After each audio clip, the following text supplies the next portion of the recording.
LGB Telma, des actualités uniques, dynamiques et renversantes dans le journal TV.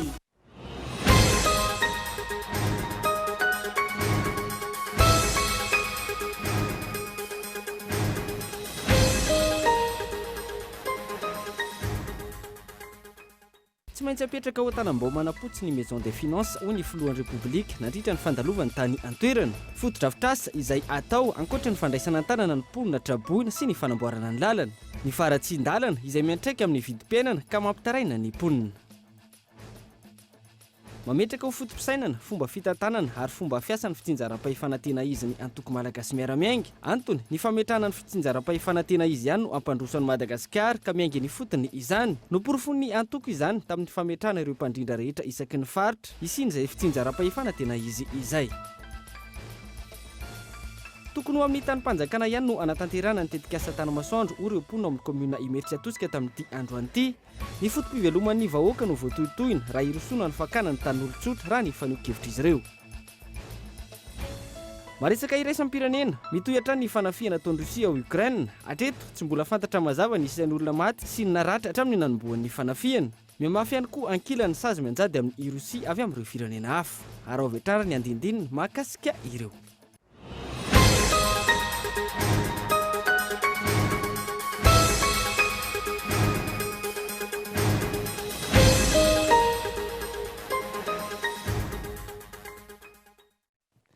Magatry ny mbola tsara tompoko lasy tompoko vavy amin'ity alahady fa 7 ny volana febroary taonga 2024. Asako ampangajanganao agnaraka ny fotoagna ny fampalalam-baovao hatramin'ny farany. Ny anomboantsika izay dia mahakasika ny dia ny filohan'ny Republika ny Madagasikara tany amin'ny distrika ny Anosy Anala iny. Tsy maintsy apetraka ao an-tanambao manapotsy ny maison des finances ho ny filoha nandritra ny fandalovany tany an-toerana ankoatra ny fandraisana tany ny roponina trabona sy ny fanamboarana ny lalana. Ny faratsy ny lalana izay misy fiantraikany lehibe amin'ny vidim-piainana ao an-toerana ka mampitaraina ireo ponina. Gaeton Andriatsilavo no mitondratsika ny antsiprian'izay. Natomboka ny filoha tao amin'ny distrika Anosy Anala ny fitsidihana ao anatin'ny faritra Alaotra Mangoro. Distrika isan'ny mitondra faisana vokatry ny fandalivan'ny rivodoza anany distrika. Tapaka vokatr'izay ny lalana mampitohy any Anosy Anala sy Moramanga izay mirefy iraika amin'ny 70 kilometatra na ny arain'ny 23 Efa natomboky ny faritra ny fanamboarana ny lalana, saingy nivadika ho lalam-potaka tsy azo aleha indray ny lalana, taoriny ny fiavian'ny Rotsakorana. Tsy misy afa-tsy camion lehibe no mahafaka ny lalana, ka io no andehanan'ny mpandeha. Tsy mainandro io vao afaka fa gidagida be koa. Nitohy tao amin'ny distrika n'Antanambao Manapotsy, niaran'ny rivodoza rehetra ny fanesy ao anatin'ny faritra Tsinanana ny dian'ny filoha, no tsidihany sy nanomezan'ny toromarika ho jerena, sy ho ampina avokoa ireo distrika misy 7 ao anatin'ny faritra Tsinanana, tratry ny rivodoza. Isan'izany Toamasina, Manoro, Marolambo sy Zakevo. Toerana mamokatra Antanambao Manapotsy, toy ny kafe, izay sokajiana ho tompon-daka amin'ny hatsaran'ny kalitao, saingy mena ny fahazotony tantsano ny olana amin'ny famoahana ny vokatra, ateraky ny faratsy ny lalana. Fetraika ny ratsy amin'ny fandalovan'ny rivodoza ihany koa ny ranobe, ahina hanimba ny variteraka. Lasa mitoka-monina tanteraka ny tanàna. Miakatra ny vidim-piainana noho ny lalana ratsy, izay atao adiny 7 hatrany amin'ny 9 ora ny lalana 730 kilometatra. Vary, ny menaka, ny siramamy, ny sira. Zay zao ny tena ilain'olona aty aminay. Lalanay koa me ratsy dia miakatra 400 par kilo zao ny frais, mitondra venila ka rano 200 izy taloha. Amboarina ny lalana ary tsy maintsy apetraka aingana ny maison des finances ao atoerana, ho fikirakirana ny taratasy famoahana ny fisotronono sy ny karama-mpampianatra sy ireo mpiasa-panjakana. Ary ho amboaritsika tsara ny lalana makaty Antanambao Manapotsy iny fa tsy mendrika ny vahoaka Antanambao Manapotsy tsony ny lalana ratsy tompoko lasy tompoko vavy. Mampalahelo anaro ray aman-dreny ny sotro ronono. Tsy maintsy andeha amin'iny lalana iny zany lalana ratsy be iny raha andeha aka ny pension. Tsy mety zany. Ny mpampianatra, ny karama efa kely, nefa mbola andeha lavitra ihany koa, tsy maintsy ametrahantsika ny maison des finances eto. Amin'izay ianareo eto ihany maka ny karama. Nanome baiko araka izany ny filoha, fa tsy maintsy amboarina io lalana mampitaraina mafy ny vahoaka io, ka tsy toka-monina intsony ny vahoaka, tonga nitondra fanampiana, vatsitsinjo ho an'ny vahoaka tao an-toerana ihany koa ny filoha. Fa mahakasika izay ako ny fandalovan'ny rivo-doza teto Madagasikara izay mbola maro ny faritra dibo-drano ao farafagana sy ny manodidina tao vokatry ny fandalovan'ny rivo-doza amin'aty farany teo. Ho fanampinana ny vahoaka nisy ny atrikasa izay natao tany amin'ny faritra itadiavana vahaolana vonjomaika hanampiana ireo trabona sy entina ihany koa handrindrana ny fitsinjarana ireo fanampina avy amin'ny fitondram-panjakana. Ny alarana efisaona no mitondra antsika ny andinindininy izay. Nandritra ny fisafona anabakabaka natao tamin'ny faritra farafangana sy ny manodidina no nahitana fa atena nitondra takaitra mavesatra tamin'ny fandalovan'ny rivo-doza amin'aty iny faritra iny. Amin'izao mbola maro ireo tanàna mbola dibo-drano ka mila fanampina.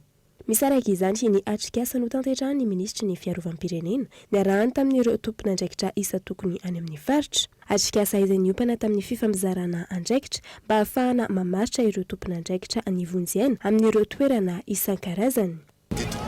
Tany midongo koa dia tsy tafitany midongo ny fanampiana satria sisy lalana tapaka ny lalana tsy fitrondrano koa ny manodidina ary mbola kondo zany zay androany hijerevana ny fomba hitondrana ny fanampiana farany Jamaika amin'ireny faritra Fevrier ary marina fa tena farafangana dia mitondra takaitra tokoa ny tany. Misaraka izany fifamizarana andraikitra amin'ny tafika sy ny zandary ary ireo tompon'andraikitra any an-toerana. Satria fa misy force zany tonga aty afaka fanampy tsara fa efatra dia mipetraka amin'ny système tagnamaro zany hoe sika tsy miandrela fa tonga dia hoe lalana rehefa misy tapaka ny lalana misy sakasakana dia ohatra ataony tany namorona ramafana ny gendarmerie niaraka fokon'olona sika zany aoka mba zay indicateur zay zany hoe filaminana fahaizana miara-miasa fahaizana organisation tsara ary fifandraisana indrindra fa hoe samy tompon'andraikitra amin'ny zavatra atao ary samy mitondra ny anjara tovikiny amin'ny zavatra atao rehetrarehetra.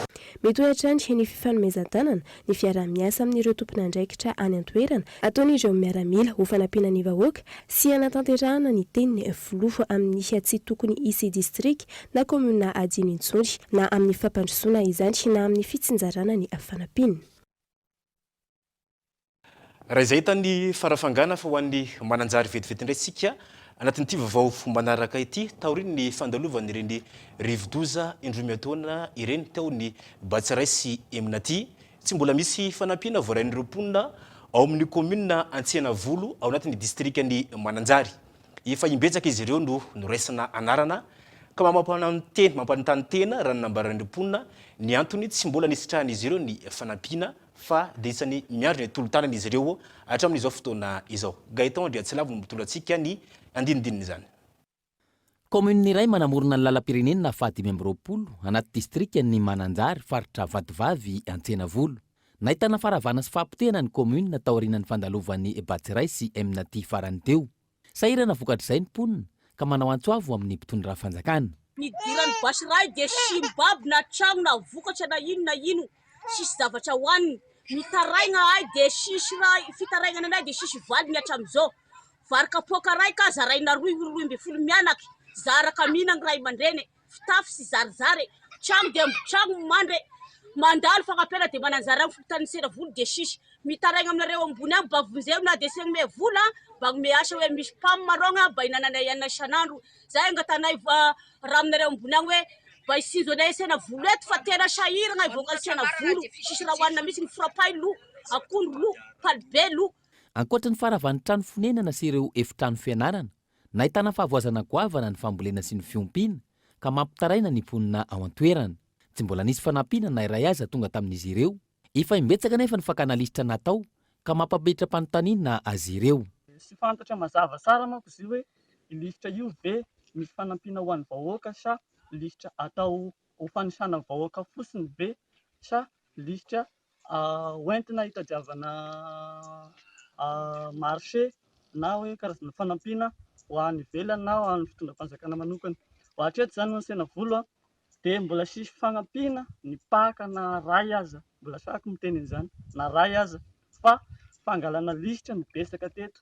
Andalo ny karazana teny amin'ny nivon'ny commune lisitra no betsaka. Andalo ny projet lisitra no mbola nisy hatreto. Mandalo ny vasy sy sinjo makany Mananjary andalovana fotsiny sena volo fa sy mahazo sitraka an'izany. Dia izay zany zavatra manahirana anay vahoaka eto hoe na ny vahoaka zany dia efa miparitaka ny saina amin'izao hoe manao akory ty mpangana lalista isan-karazany ity, manao akory ty lista isan'andro ity. Raha ny faneho-kevitra ireto mponina ireto, raha ny lisitra ny natao no nahavonjy, tsy nitaraina tahaka izao izy ireo. Miandrandra ny fijerena kaiky araka izany ny vahoaka ao an-toerana, indrindra ny fanampiana avy amin'ny mpitondra fanjakana, izay nilaza fa tsisy faritra adino ireo niaram-boina, vokatry ny fandalovany rivo-doza rehetra. Mametraka ho fotom-pisainana, fomba fitantanana ary fomba fiasan'ny fitsinjaram-pahefana tena izy ny antoko MMM na ny malagasy miara-miainga. Antony ny fametrahana ny fitsinjaram-pahefana tena izy ihany no ahafahana mampandroso bebe kokoa any Madagasikara ka miainga avy ny fotony izany. Noporofon'ny antoko tamin'ny fametrahana ireo mpandrindra isaky ny faritra rehetra izany fitsinjaram-pahefana izany. Nila Ranefson. Ny fanomezana ny tombontsoa ilain'ireo vondrom-bahoaka paritra itsinjaram-pahefana, fahaleovantena ara-pitantanandrara sy arabolo, sy ny fahafahan'izy ireo manatotosa tsy misy tomika ireo iraka mifandraika amin'ny fampandrosoana ifotony no atao hoe fitsinjaram-pahefana tena izy. Isan'ireo antoko miady sy mivoy ny fametrahana ny fitsinjaram-pahefana tena izy ny antoko malagasy miara-miainga, ary mametraka izany ho fotom-pisainana, fomba fiainana mihitsy ary fomba fiasa. Amin'izao, efa tafapetraka avokoa ireo mpandrindra paritry ny antoko any amin'ny faritra roapolo, ka ireo mpikambana any amin'ny faritra no nifidy ireo mpandrindra paritra. Ankasitraka ny coordonnateur rehetrarehetra, asaka na vita ny fivoriana ny assise régionale na ny fikonan-doha-paritra ka nampisehoana fa tamin'ny atao amin'ny antoko malagasy miara-miainga dia miainga avy ny fotony ny fametrahana ny antoko ary tsika dia mandala ny fitsinjaram-pahefana ao anatin'ny satany ny antoko dia ampiaritsika zany atao anatin'ny fomba fisainana sy ny fomba fiainana ary ny fitantanana ny antoko amin'ny ankapobeny ka isika tany fotony no safidy amin'ireo coordonnateur régional ireo misy anaky faritra anankitelo mbola tsy navita noho ny antony rivo-doza sy fahasahiranana hitantsika farany teo fa kosa ino koa fa ato anatin'ny herinandro manaraka zao na ny volana vitsivitsy manaraka zao dia avita ireo faritra anankitelo ireo dia anana coordonnateur régional na mpandrindra paritra lany isika lany mpikambana avy any fotony hitatana ny antoko eran'ny Madagasikara. Manoloana ny fametrahana ny fitsinjaram-pahefana tena izy eo anivon'ny antoko MMM, avy any fotony avokoa ny safidy amin'ny fametrahana ireo tompon'andraikitra eo anivon'ny antoko. Antony manana andraikitra lehibe ireo olona voafidy ireo.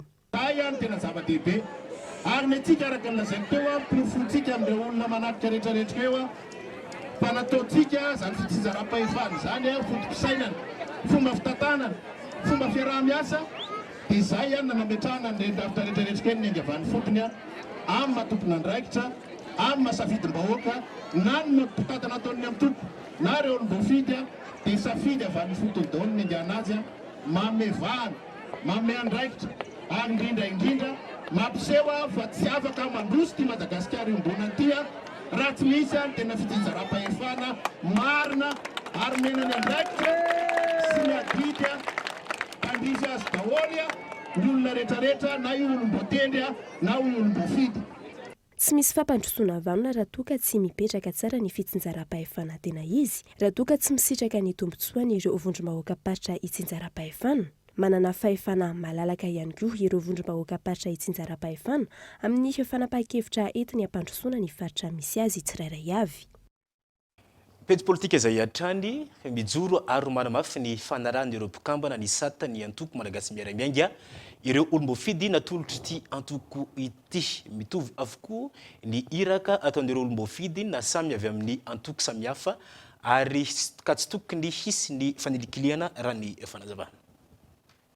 Manoloana ny fanambarana nataon'ny filoha-mpanorina ny antoko malagasy miara-miainga omaly amin'ny tsy tokony hitsapatsapana ny antoko MMM.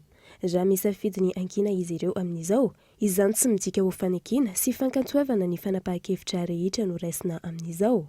Manamafy sy mijoro ireo olom-boafidy natolotry ny antoko MMM. Olom-boafidy sy olom-bavam-bahoaka anatin'ny MMM dia mijoro ao anatin'ny antoko ary fier d'être MMM. manatanteraka ary manaja ny foto-kevitry ny antoko. Ny olom-boafidy moa zany dia napetraky ny vahoaka dia natao hiasa ho an'ny vahoaka. Rehefa vahoaka malagasy dia mitovy, tsisy vahoaka ambony na vahoaka ambanimbany, fa ny atom-pisinay dia natao hitondra hitady izay mahasoa ny vahoaka araky ny fampanantenana natao tamin'ny vahoaka malagasy. Ka olom-boafidy dia ny vahoaka no nametraka azy, ny antom-pisiny olom-boafidy dia hitondra ary hitady tombontsoa ny vahoaka anao izay ampilamina.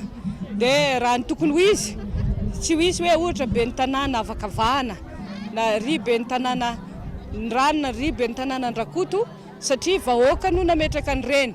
Ny fanavakavahana ny olom-boafidy dia midika fanavakavahana vahoaka. Misy fanaovana ankilabao ny vahoaka. Namafisy ny solombavam-bahoaka lanto amin'ny distrikany Bealanana natolotry ny antoko malagasy miaramiaingy fa miseho amin'ny endriny maro samihafa ny tsindry ary tsy ekena hoy izy ny tsindry atao amin'ireo olom-boafidy izay hita fa tsy rarana. Tsindry moa zany misy karazany maro ny tsindry. Misy tsindry noho ny fandikan-dalàna atao, misy tsindry noho ny antony ara-politika. Rehefa fandikan-dalàna moa na tonga an'ilay olona azony tsindry asakasika ho an'izay nandika lalàna. Fa raha noho ny loko politika tsy mitovy no anaovana tsindry, everiko fa tsy rariny izay, ary izay zany tokony ho hijoroana, mijoro tsy anaiky an'izany, fa ny olom-boafidy natao ho an'ny vahoaka malagasy. Iarahana misala ny fampandrosoana any Madagasikara hoy ny filompanorina ny antoko malagasy miaramiainga omaly ary tsy ekena hoy izy ny filazana fa vita n'olon-tokana na antoko iray ihany ny fampandrosoana ny Madagasikara. Fa mahakasika ny fanatanterahana ilay tetikasan'ny filoham-pirenena Tanamasoandro, raha nanambaran'ireo mponina tamin'ity androany ity, tokony ho tany-panjakana ihany no hanatanterahana ny tetikasa Tanamasoandro raha nanambaran'ireo mponina ao amin'ny avy ny commune Imerintsiatosika androany. Ny fotom-piveloman'ny vahoaka no voatohitohina na hirosoana ny fakana ny tandolo-tsotra raha ny fanehovan-kevitra izy ireo hatrany. Fanadidina entin'ny olona saina. Miroso amin'ny famaritana ireo lalana sy toerana maro samihafa eo amin'ny tetikasa Tanamasoandro ankehitriny ireo teknisianina. Isan-kilany manambara ireo mponina fa ekena ny tetikasan'ny filoham-pirenena ny anaovana ny Tanamasoandro amin'ny commune Imerintsiatosika saingy tokony amin'ny tany-panjakana ihany no ametrahana izany. Ny tany-panjakana 700 hektara no azo ny anaovana tetikasa, fa ny 700 kosa taninay tsy omenay, tsy atakalinay, tsy amidinay. Fa reo ny velomanay, reo ny veloman'ny taranakay fara mandimbonay. Malagasy ray alana amin'ny tany nalatsahany tavoniny.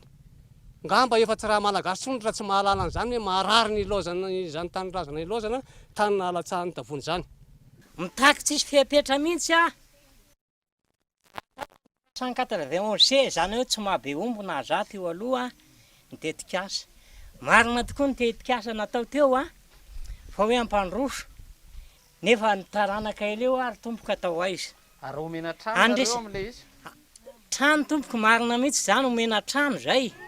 Le trano ane tsy velomanay fa reo nge tena mitronge, hitanao tony mba gradinay tony. Kitro tanana, angady ny velomanay. Ireo a mihinana, miasa no an'ireo. Fa na trano volamena raha tompoko a, tsy velona ireo.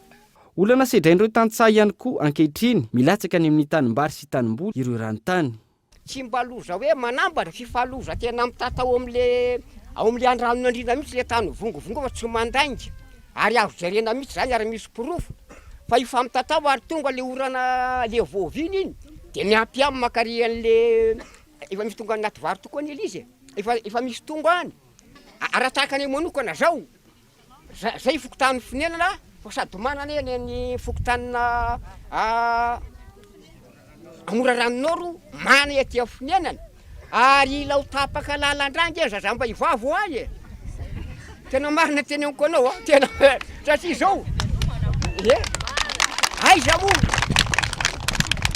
voro sady vosany any an-dranon'andrina ka misy an'le atsabe aloha hoe ora fanjakana so dia tonga an'le ohatra misy ohatra fafy zay manko nataon'ireo tolobe olona ny nipetra no ny mivelona eo dia olona no apetraka eo so tonga an'le ohatra fafy zay mbialahy ny olombe mbialahy ny olokely petrahan'ny olombe. Amin'izao fandehanany tetikasa izao, toerana maro no tsy azo alehintsony hoy ireo tantsaha, mihodidina araka izany izy ireo rehefa andeha hivarotra ny vokatra. Dia le lalana zay raha miala eo Ambobolola dia aty Ambotra Tenaina dia misy lalana manitsy, misy koa lalana sarety. Raha avy any Finenana indray andeha ho any Soavina na ho any Ambobolola dia misy lalana koa manitsy. Akazondandy Fiantsonana misy lalana, Ambotaratelo misy lalana manitsy daholo. Ny ankaviako tompoko dia zay zany tena edira aminay hoe hosokafana mihitsy aloha io lalana manitsy io, satria le olona avy any Akazondandy na avy any Fiantsonana iodina any Finenana, iodina ary Bemasoandro zay vao ho tonga hitatitra ny vokatra. Ka noho izany voalohany indrindra dia mifangatanay ny anasokafana an'le lalana. Tapahan'le lalana satria efa raha hijery fotony zao nareo dia efa mahita ny azo efa voatrongotrongoko zany any, efa tsy hoe tsy azo ale mihitsy le lalana satria ianao raha vao mandinga anao mbola lavidavitra, mbola misy 1 kilometatra na latsak'izay ara dia efa voaraoka ianao, tsy mahazo makao amin'io zavatra asiana ny fotodrafitra azy io. Miangavy anareo mpitondra fanjakana, midina mihitsy nareo aty fotony mifanatrika aminay. Zay ny anay nangatanay, fa efa be loatra zay fangatana nataonay zay fa tsy ny anonareo fa dia zao mangataka anao mihitsy Andriamatofolo, za tsy mitady minisitra tsony. Fa ianao mihitsy midina aty fotony satria ianao efa niteny fa hoe tiaka ny tanin'ny malagasy fa hanampy anay ary nataonao fa raha ohatra zao tsy manampy madinika ianao. Fokontaniana no voakasiky ny tetikasa Tanamasoandro iny Mertsiatosika izay mirefy manodidina ny 10 hektara. Anatin'izany ny fokontany Fonenana, Ambotra Tenaina, Ankazondandy, Fiantsonana, Morarano Ambotsarateelo ary Morarano Nord. Miantso fiaonana amin'ny tompon'andraikitra isan-tokony ireo vahoaka hitadiavam-baolana ahafahana manohina tsy ny tetikasa amin'ireo tanin'olon-tsotra. Lafim-baovao hafa tanteraka indray kosa mitaky ny amboan'ny ministera ny tontolo iainana ny fahazahoan-dalana hitrandraka ala ireo mpisehatra amin'izany amin'izao fotoana izao, vokatry ny tsy fahafahana manapaka miakabidy ny azo eto Antananarivo renivohitra sy ny manodidina ary maro ihany koa ireo fitrandrahana tsokosoko izay miseho eny rehetra eny. Fanadidina entiny olona sainy. Mitaky ny anokafana ny fahazoan-dalana mitrandraka ala ireo mpisehatra amin'ny azo araka ny fanambarana nataon'izy ireo. Ny taona 2024 no natsahatra izany ka ireo tahirikazo no nampiasaina hatramin'izay. Efa kely ny tahireo ampelantanan'ireo mpandraharaha ankehitriny raha ny fanazavana, antony mahatonga ny fiakaram-bidy efa mbolana maro izao ary ho mafimafy kokoa izay fiakarana izay ato raha tsy misy ny fandraisana andraikitra. Maro be ireo olona iankinan'izany dia misy ny fatiantoka maro be ao aminay satria ny aretina nanao ny ataony dia ny zavatra navoaka ny fanjakana koa tena nisy fiantraikany mafy taty aminay. Dia mangataka azy zay amin'ny gouvernement mba hijery faingana n'le izy, le famohanan'le sehatra anatiny. Ny tahirikazo amin'izao fotoana misy dia tahirikazo tsy azo ampiasaina intsony raha ho an'ny fanaka. Fa tena tahirikazo efa boboka, efa loa zany eo amin'ny ny hitanao eny an-tsena. Ary ny ankamaroan'ny tsena zao efa tena mikatona avokoa. Tena raha ny andana-tohatra efa nataonay zany efa maro. Fa tsy fantatray zany izay antony tsy mampivoa azy aloha hatramin'izao fa dia efa maro. Ny zavatra mampalahelo kely fotsiny ny valiteny azonay dia ny hoe ianareo ao anatin'ny fikirakiranany hazo raha manao tamberibidy aty amin'ny fanjakana dia mety hoe eo amin'ny centaine de millions de francs. Nefa zahay any amin'ny bailleur mahazo zay centaine de millions de dollars. Dikan'izany malahelo ihany zay amin'izany hoe tena tsisy dikany mihitsy zany zay amin'izany valiteny azonay zany. Mpitrandraka, mpitatitra, mpivarotra hatramin'ireo mpandrafitra sy mpanao fanaka isan'ny anatin'ny fahasahiranana ankehitriny vokatra izao fiatory ny fahazahoan-dalana efa 3 taona izao.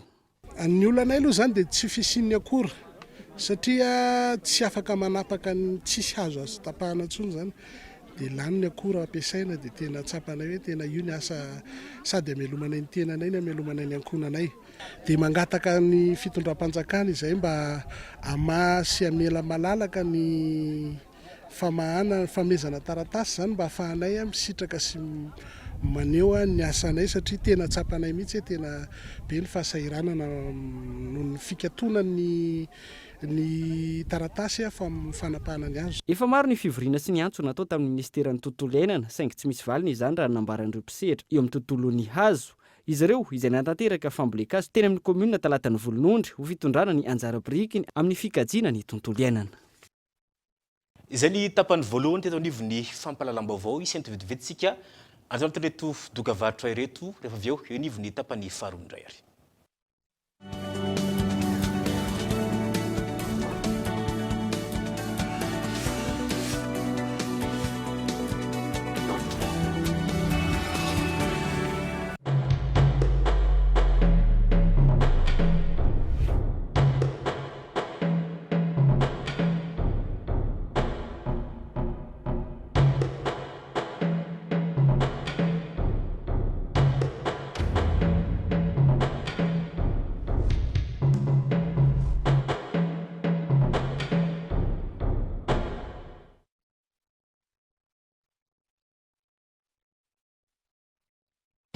Le CNAM Madagascar vous offre une possibilité d'acquérir un diplôme international qui vous ouvre les portes dans le monde.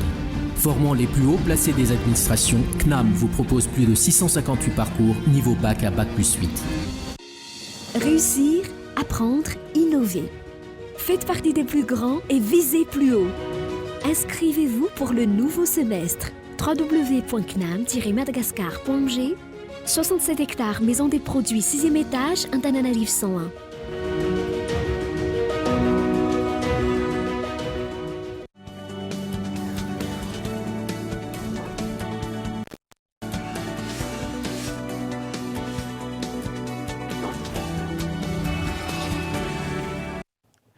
Taverna eto anivon'ny tapany faharoa eto anivon'ny fampalalam-baovao.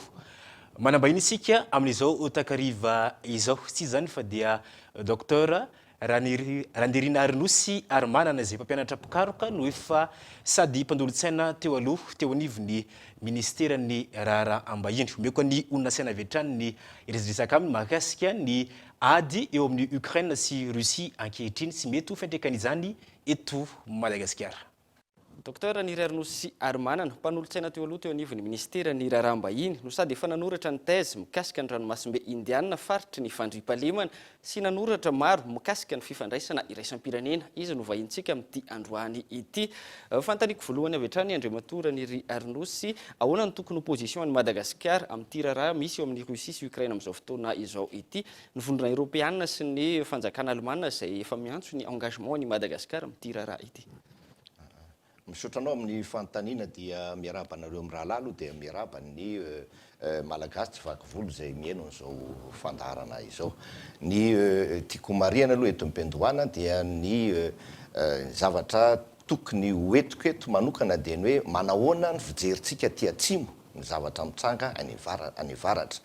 Manahoana ny fijeriny mpampianatra mpikaroka toa ny tenako zany mikasika ny raharaha misy any avaratra mikasika an'ireo firene-dehibe ireo satria raha reo faran'ireo firene-dehibe ireo sy ny mpanao gazety sy ny mpampianatra mpikaroka any dia fantatra fa tonga dia avy hatrany dia tsisy afa-tsy ny Occident ary tonga dia toizako amin'izay io Occident io zay mihevitra fa izy ihany ny tena mametraka ny tokony civilisation ny fomba mampanao zay hoentiny zao tontolo zao ary mampirongatra ny etaetan'ny firenena sasany toy ny Rusianina zay nandimby ny République socialiste soviétique zay tsy manana eritseritra afa-tsy ny iverina eo amin'ny toerany eo amin'ny sehatra iraisam-pirenena dia superpuissance filaza azy afaka mifanandrina amin'ny Amerikanina nisy no koa torak'izay. Ka manahoana ny position ny Madagasikara. Ny position ny Madagasikara dia tsotra ihany. Tokony tsy hijery afa-tsy ny tombontsoantsika. Itsika dia ady amin'ny fahantrana, ady amin'ny fiovovan'ny toetrandro ary amin'ny ankapobeny mba ahafahan'ny malagasy mba mahita masoandro eto amin'ity fiainana andalovana ity. Ka noho izany tsy tokony viravirain'ireo firenen-dehibe ireo tsika. misy ny firenena ary efa fanao zany araka fomba diplomatika zay manery na miangavy ny firenena majinika toy ny Madagasikara ny anohana sy anao fanambarana, anameloka, anamafy ny position ny l'État ny matanjaka. Dia eo no mila fitandremana amin'ny ankapobeny. Ny tiako mariana eto ary amafisina eto fampitsaivana ary ny tena marina, isika ne mbola aty amin'ny vondron'ny tany atsimo aty. Tsy tokony modina tsy ho hita zany. Tsika dia mbola ao anatin'ny vondron'ny tany tsy baikon'ny atsy, tsy baikon'ny ero. Zay mbola misy mandrakity ny androany na dia tapitra ary ny ady mangatsika. Ka eto ny tena zava-dehibe dia ny hoe tompontsoantsika aloha dia ny ahafahantsika manao jeritodika ny politique étrangère ny Madagasikara. Ary valapatra kely ary hitany hoe aiza ny tena concept de défense nationale Madagasikara ary aiza koa zay politique étrangère izay. Ka raha ny position ny Madagasikara zany dia tokony anaraka tanteraka zay tompontsoan'ny Madagasikara zay ary hitandrina tsy ho viravirain'ireo firenendehibe ireo ka voatery anaiky ny soutien, zany hoe mety anao soutien tsika fa somary ataoko hoe ankolaka angamba mety ho resahana an'izany satria raha tsy manao an'izay koa tsika dia ho tapahana ny robinet ho tapahan'ireo fanampiana azotsika avy any ivelan'ireo Allemagne zao dia nilaza fa hoe tokony mba hiresaka hiteny anameloko tsika malagasy inona kiny idirako araka ny fitenenan'ny ny olona amin'izao fotoana zao fa ny atsika ny ady amin'ny fahantrana ny zava-dehibe. Mifampitohy amin'izay indrindra Docteur Niranosy, manao ahoana no akony raha ohatra ka miandany amin'ny atsitsika na amin'ny roa amin'ny Ukraine na amin'ny Rosia zany amin'izao zava-misy zao, inona mety ho akony zay? Ny ankony dia tsy maintsy aty amin'ny tompontsoantsika foana no jerentsika. Ka araka ny efa nolazaiko ihany hoe raha ohatra ka tanteraka soamatsara ny vinan'ny Vladimir Poutine dia ho tafaverina eo amin'izay sata ananany teo aloha zay ny firenena io ary amin'izay fotoana zay dia anisan'ireo firenena zay tsy maintsy ihany koa anaovana fijery manokana ohatran'ny Occident. Ka ny akon'izay dia atao hoana fa zay moa ny fifandanjahan-kely araka ny firesahako teo hoe inona ny tompontsoa mba mety ho azontsika ao anatin'ny zay zavatra zay fa ny atsika zay ady amin'ny fahantrano zay tsy atapaka ny robinet hitoezan'ny fifandraisana amin'ireo mpamatsy vola ary mba ahafan'ireo mpamatsy vola ireo ihany koa mba mijery hoe ay manana ny maha-izy azy, manana ny azon-damosiny ny Madagasikara. Zay dia efa hitako hoe ao anatin'ny tompontsoa crédibilité ny Madagasikara tanteraka zay zavatra zay.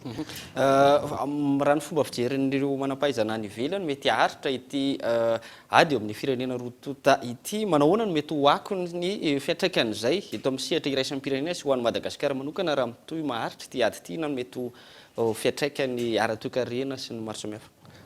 Ny faharetan'ny ady aloha dia miankina amin'ny atongavantsika amin'ny dingana anankiray dia ny fifandanjahan-kery vaovao eo amin'ny sehatra iraisam-pirenena. Ary zay no takiny ny Rosianina amin'ny ankapobeny. Dikan'izay dia tsy maintsy ihany koa tsika zakany zay vokan'izay miomana ara-toe-karena, miomana ara-toetsaina indrindrindrindra, zany hoe tsika koa dia tokony hijery ny lalana vaovao angany ilazana azy ahafahantsika miady amin'ny fahantrana satria dia arakaraky ny fivoarany toe-draharaha sy ny azahoan'ny firenena tsirairay avy toerana ao anatin'izay fidedavana zay fifandanjahan-kery vaovao maneran-tany zay vao tonga ny stabilité internationale dia miankina amin'izay ny zavatra rehetrarehetra. Fa inona marina moa zany na tonga nyty fifandonana nanomboka tamin'ity herinandro ity teo amin'ny firenena rotota ireo, inona no zava-misy teo amin'ny sehatra iraisam-pirenena na tonga an'izao hoe fanafian'ny Rosia zao. Fanafian'ny Rosianina araky ny filazan'ny Joe Biden azy dia hoe guerre préméditée, zany hoe efa niomana efa ela ny Rosianina, ary matoa niomana efa ela izy dia manana ny antony lalina dia lalina ara-tantara. Tsika tsy hiditra ivalapatra amin'ny ara-tantara fa io moa manahirana ihany koa na tsika mety Madagasikara zao fijeriko azy toy hoe ohatra ny adiny mpivady io, ny Rosianina ihany ny tena malala ny tena antony, ary ny Ukrainianina ihany koa ny tena malala ny antony. Matoa miroso amin'izay ny Rosianina ary matoa miziriziry amin'ny fitondrany ny filoha Ukrainianina dia misy antony roa lehibe reo samy manana ny légitimité fa zareo ihany malala fa tsika mitsara ety avelany. Fa isan'ny azo lazaina hoe déclenché an'ity ady ity hoe ny fahavononan'ny Ukraine ny Volodymyr Zelensky hiditra amin'ny OTAN. Zay zao dia zavatra anankiray koa atao hoe zavatra anankiray ngezabe zay zavatra zay, satria zao na ny Union Européenne na ny vondrona Européenne amin'izao fotoana zao ary mandraky ity ny androany dia tsy mbola natafatsangana rafitra anankiray mitovy ny OTAN mba ananany manokana zany rafitra hierovany tena miaraka. Fa ny raha iverenana ny fanontanianao teo dia mazava hoe zay disadisa ara-stratégique zay no manahirana raha ny toeran'ny Ukraine ho tafiditra anatin'ny OTAN dia andrahoana ny sovietika ny ny Rosianina metsinanana ihany dia resaka stratégique manahirana zany zavatra rehetrarehetra zany. Ankasitrahana ianao docteur ny Ranosy Aromanana mpanolotsaina teo aloha tany ny ministeran'ny raharaham-bahiny sady mpampianatra pikaroka eny amin'ny anjerimanontolo ihany koa ny vahiny tato anatiny sampana fampalalam-baovao. Misaotra indrindra tompo.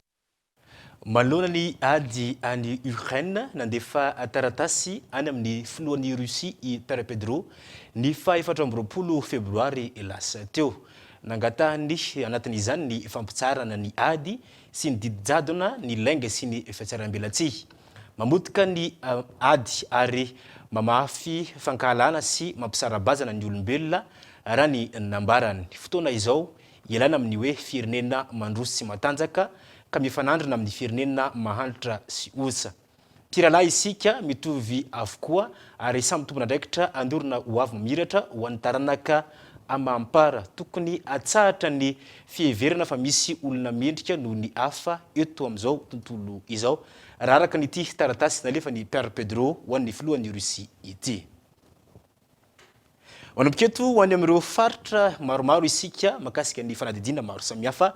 Toy ireo mpanao gazety ny Kolo TV FM any amin'ny faritra. Any amin'ny faritra Vakinakaratra, tojo fahasahiranana ireo tantsapamokatra voatabia ao amin'ny distriktan'ny Betafo faritra Vakinakaratra noho ny fiakaran'ny vidiny zazibazaha izay tsy maintsy ilaina amin'ny famokarany vokatra izany ratsy ny kalitaon'ny vokatra ary sahirana ireo tantsaha any an-toerana ka miteraka fatiantoka azy ireo eo amin'ny lafin'ny famokarana. Andry nirina Kolo TV Antsirabe no mitondra antsika ny antsipirian'izay. Anisan'ny mampalaza ny distrikt Betafo faritra Vakinakaratra ny fambolena voatabia ary marobe ireo tantsaha aty an-toerana no misehatra eo amin'ny fambolena azy io ary manondrana izany any amin'ireo faritra hafa eto Madagasikara. Misy karazany roa ny voatabia vokatra avy eto Betafo, ao ny antsoina hoe voatabia mademoiselle sy ny voatabia lavalava. Amin'ny ankapobeny dia voatabia lavalava no tena ambolen'ireo tantsaha noho izy be mpanjifa sy tsara kalitao. Ratsy ny vokatra tamin'ity taona ity noho tsy fahampiany-rotsakorana, eo ihany koa ny fahalafosan'ny vidin-jezika izay anisany tena mampitaraina ireo tantsaha aty an-toerana ka miteraka fatiatoka sy miatraika amin'ny vidin'ny vokatra. Izy zany raha azo lazaina aloha dia ratsy izy noho tamin'ny isa-taona satria izy tsy ampianina, tsy ampitosika zany dia zay no mahatonga azy miaina ratsy. Dia mifiatraika an'izay dia tsy mahaverina an'ilay masokarena zany anay dia lasa tena ratsy dia mia tena mijaly zany anay tantsaha. Ny ankotrehana azy ihany koa zany, ny mamena azy ohatran'izao koa zany mbola avidiana ihany koa zany ny mibozaka mamena azy ohatran'izao. Fizy tsy tonga dia omena ohatran'izao zany fa mbola kolokoloina izy zany dia zay zany le mahafaty atoko anay tantsaha. Anay aty moa amin'ny sobika ohatran'izao ny anay aty fa ny tsisy amin'ny kilao zany, sendrasendra fotsiny mba misy amin'ny kilao. Dia toy izao amidinay 5,000, nefa ny zezika vidinay a 505 efa 507 farany ambany dia zay zany hoe dia tonga anay dia fahatetoka zany no mahazo anay tatsaha. Faritra maro eto Madagasikara toy ny Morondava, Toliara, Farafangana ary Manakara no manjifa ny voatabia vokatra eto Betafo. Manodidina ny 100 ariary ny kilao voatabia aty atoerana amin'izao vanim-potoana fahavokarana izao. Raha ny fantatra dia nahitana fihenana ny vidiny raha oharina tamin'ny taondasa noho ny faratsiny ny kalitao hoy ireo mpandray ny vokatra. Amin'izao vanim-potoanany fahavokarany voatabia eto Betafo izao aloha dia tena mora tokoa ilay voatabia amin'izao. Ny kilao voatabia izao eo amin'ny 100,000 amin'izao, fa atao hoe izy lafolafo 700,000, 800,000 fa izao izy latsaka kely. Tsy arakaraka ny tatsaha amin'ilay zezy-bazaha lafo. Nefa mivarotra izy mora. Raha ho an'ny tatsaha manokana zany dia ilay zezika no tena lafo e. Menomenona be ny tatsaha amin'ilay zezika. Tsy katry araka izany fa tojo fahasahiranana tanteraka ireo tatsaha-mpamokatra voatabia eto amin'ny distrikan Betafo manoloana ny fiakaran'ny vidin-jezika ka hanaovan'izy ireo antsoava amin'ireo tompon'andraikitra ambony. Dia ny fangatahanay zany a dia tokony mba ampidinina zany ilay zezika. Dia atao misalasala mitovitovy eo zany ny vidiny, mba miakatra kely zany ny vidin'ny voatabia, ny vokatra satria raha zao zany jerena zany dia tena mahatetoka mihitsy anay zany raha adiniana amin'izao zavatra zao. Rehefa legioma zany dia miasa zezika aby, na vary aza aty zao dia efa miasa zezika. Izany amin'ny faritra Vakanakaratra fa any Toliara indray kosa miteraka olana amin'ny fikarakarana zanakazo sy ireo voninkazo ao an-toerana ny hafanana ao an-tampon-tanàna ny Toliara ao. Matsiaro sahirana vokatra izany ireo misehatra amin'ny fanaovana botirazy sy ny fambolena voninkazo raha ny efa nadedina natao. Nisy ny resadresaka ny fanaovan'ny mpanao gazety tamin'ny Fevrier izay isan'ireo mpikarakara zanakazo ao Toliara ao. Aratsika atanatin'ity fanadiadina manaraka ity. Natasa Jolie Rakoto Mamonjy sy Bonhomme Élysée, Kolo TVFM any Toliara no mitondra antsika ny antsipriana izany. Zavatra iray mbola tsy dia mahasarika olona maro indrindra ho an'ireo tanora ny resaka fanaovana botirazina zanakazo sy ireny voninkazo ireny aty Toliara. Mila fahazotoana sy fananana fotoana betsaka nefa ny fanaovana sy fikarakarana azy ireny raha ny fanazavana Andriamatoa Frederic izay efa 20 taona ny sehatra tamin'ny asa sy ny velona tamin'ny resaka famarotana zanakazo sy voninkazo. Nanomboka tamin'ny 2014 zao nidirako taminazy ty. Efa eo amin'ny 20 taona zany.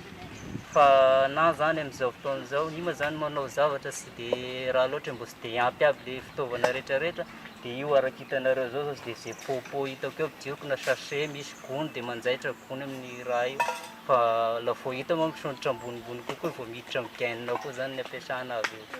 Dia ohatr'izay zany ny magasika amin'ny flera. Fa ilay fambolena rehetraka flera zany dia azo atao tena fotovelomana izy io. Fikarakarana anazy zany indraindray eto aty somary tany mafana io.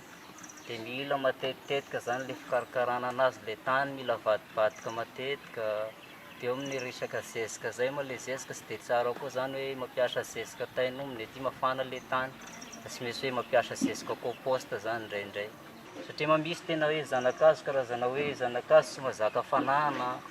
Dia misy mila fanana ohatrany kokoa zao ohatrany amin'ny botira aty zao 3 jours ty aloniko anaty rano ato après an'izay miditra anaty pot. Dia igny zany ohatrany atasika une semaine izy amin'ny aliko aty dia rehefa ohatrany voaka siriny ohatran'izao zao dia tsy misy mila masandro e. Misedra olana ihany koa nefa izy ireo vokatry ny hafanana aty Toliara satria misy amin'ireo zanakazo tsy dia mety amin'ny hafanana diso tafahoatra ka mety tsy havanona ny fambolena azy.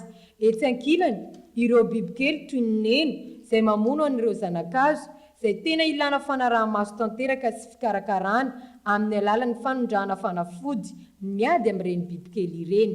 Etsy andaniny dia mbola ny vazaha no tena mpanjifa izay tsy dia matetika loatra, ankoatra ireo mpanjara izay maka entana.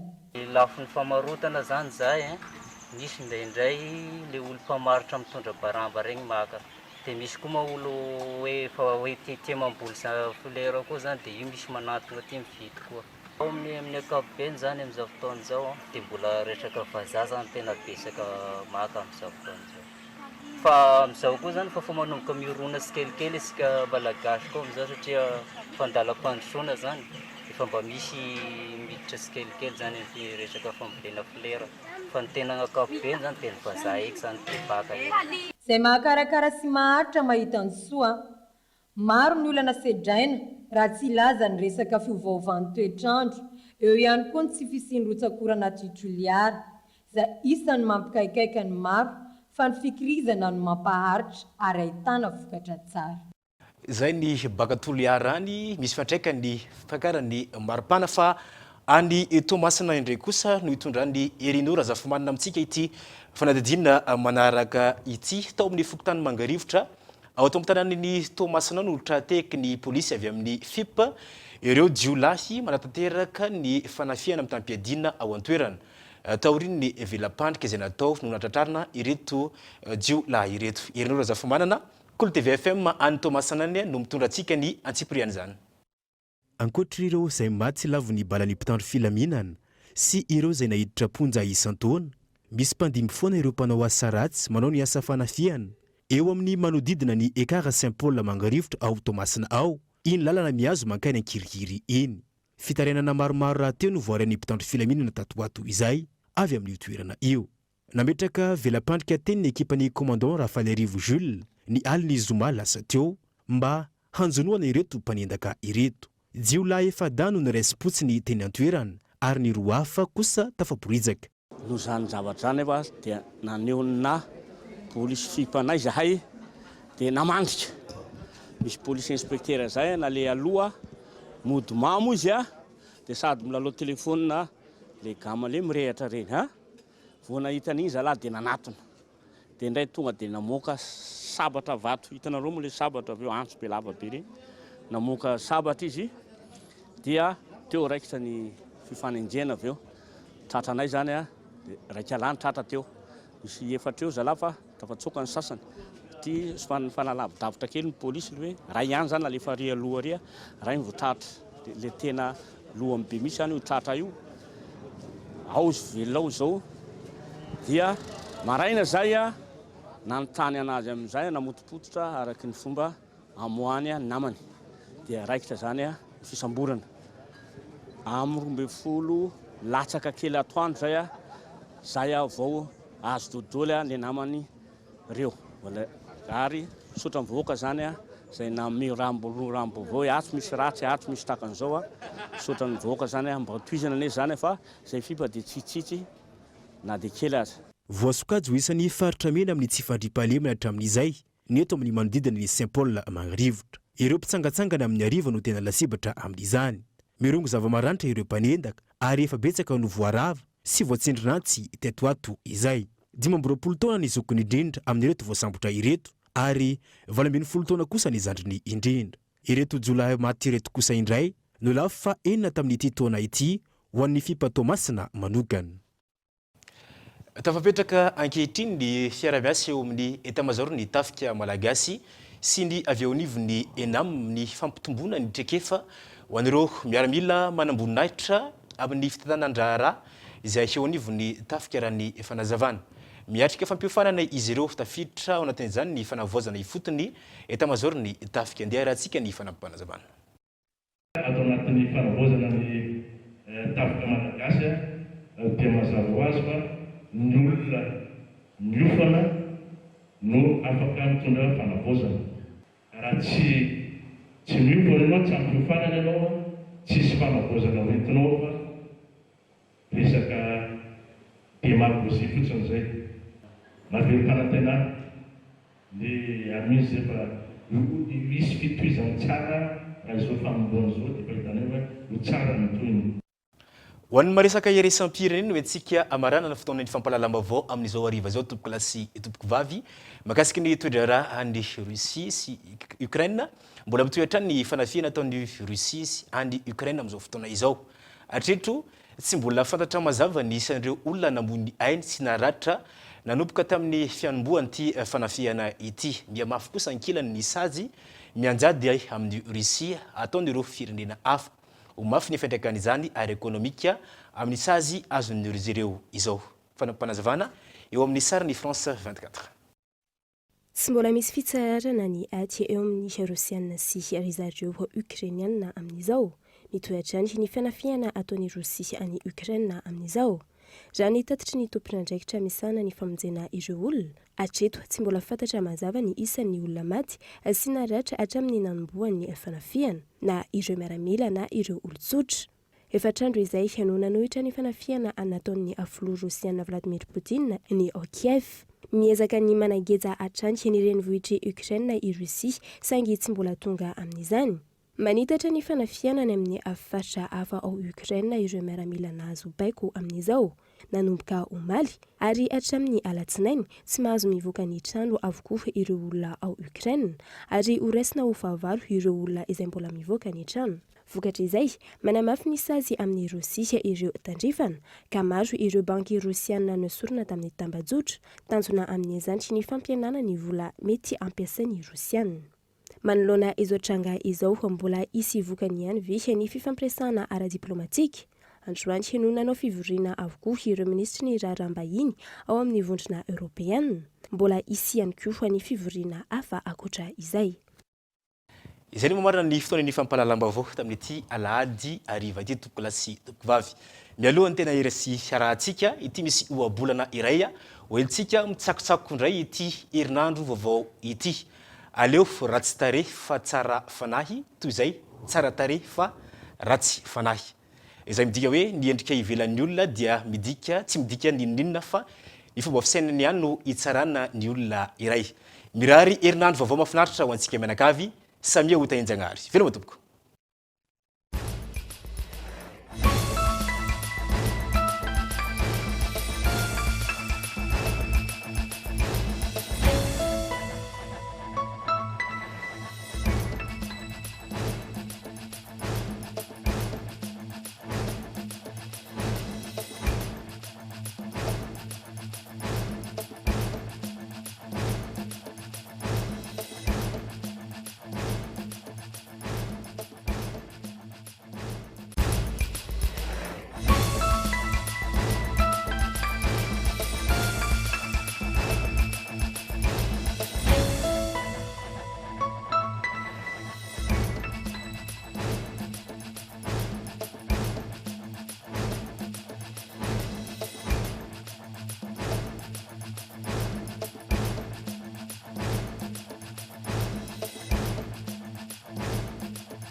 Telma, des actualités uniques, dynamiques et renversantes dans le journal TV.